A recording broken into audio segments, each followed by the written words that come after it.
స్టోరీలోకి వెళ్లే ముందు మా ఛానల్ని సబ్స్క్రైబ్ చేయండి. రాజ్యసభ చైర్మన్ తొలగింపుపై నిబంధనలు ఏమి చెబుతున్నాయి?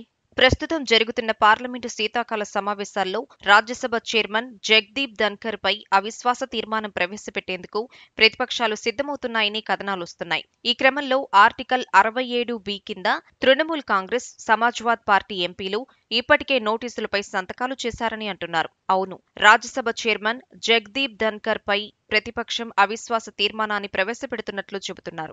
తమ డిమాండ్లను పక్కదారి పట్టించి ట్రెజరీ బెంచ్లకు రాజ్యసభ చైర్మన్ ప్రాధాన్యత ఇచ్చారని ప్రతిపక్షం ఆరోపించింది. ఈ నేపథ్యంలో ఉపరాష్ట్రపతిపై అవిశ్వాస తీర్మానం తీసుకొచ్చే విషయంలో ఉన్న నిబంధనలు ఇప్పుడు చూద్దాం. నిబంధనలు ఏమి చెబుతున్నాయి? రాజ్యసభ ఎక్స్ అఫీషియో చైర్మన్ భారత ఉపరాష్ట్రపతి. రాజ్యసభ సెషన్స్ లకు అధ్యక్షత వహించటం, ప్రక్రియలలో క్రమాన్ని నిర్ధారించటం ఆయన బాధ్యతలు కాగా, ఈ వైస్ ప్రెసిడెంట్ పదవీ కాలం 5 సంవత్సరాలు కొనసాగుతుంది. ఆ తర్వాత కూడా ఎన్నుకోబడే అవకాశం ఉంది.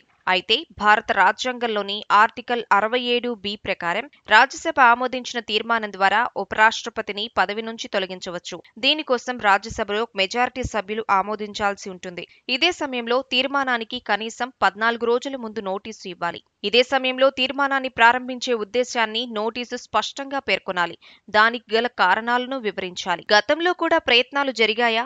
రాజ్యసభ చైర్మన్ పై అవిశ్వాస తీర్మానం ముందుకు రానప్పటికీ ప్రతిపక్షాలు 2020లో రాజ్యసభ డిప్యూటీ చైర్మన్ హరివంశ్ పై అవిశ్వాస తీర్మానాన్ని సమర్పించాయి. వివాదాస్పద వ్యవసాయ బిల్లులపై మరుసటి రోజు చర్చలు కొనసాగించాలన్న ప్రతిపక్షాల అభ్యర్థనను తోసిపుచ్చుతూ ఆయన తీసుకున్న నిర్ణయంపై సభలో గందరగోళం ఏర్పడింది. అయితే తాజాగా రాజ్యసభ చైర్మన్ ధన్కర్ పై ప్రతిపక్షం అవిశ్వాస తీర్మానాన్ని ప్రవేశపెడుతున్నట్లు చెబుతున్నారు. ఈ మేరకు ఎంపీలు అభిషేక్ సింఘ్వి, కేటీఎస్ తులసి రూపొందించిన తీర్మానానికి మద్దతు ఇచ్చిన పార్టీలలో కాంగ్రెస్, టీఎంసీ, డీఎంకే, ఆప్, సిపిఎం, సిపిఐ, ఆర్జేడీ, బీఆర్ఎస్, ఎస్పీ, ఐయుఎంఎల్, కేరళ కాంగ్రెస్ ఎం ఉన్నాయి.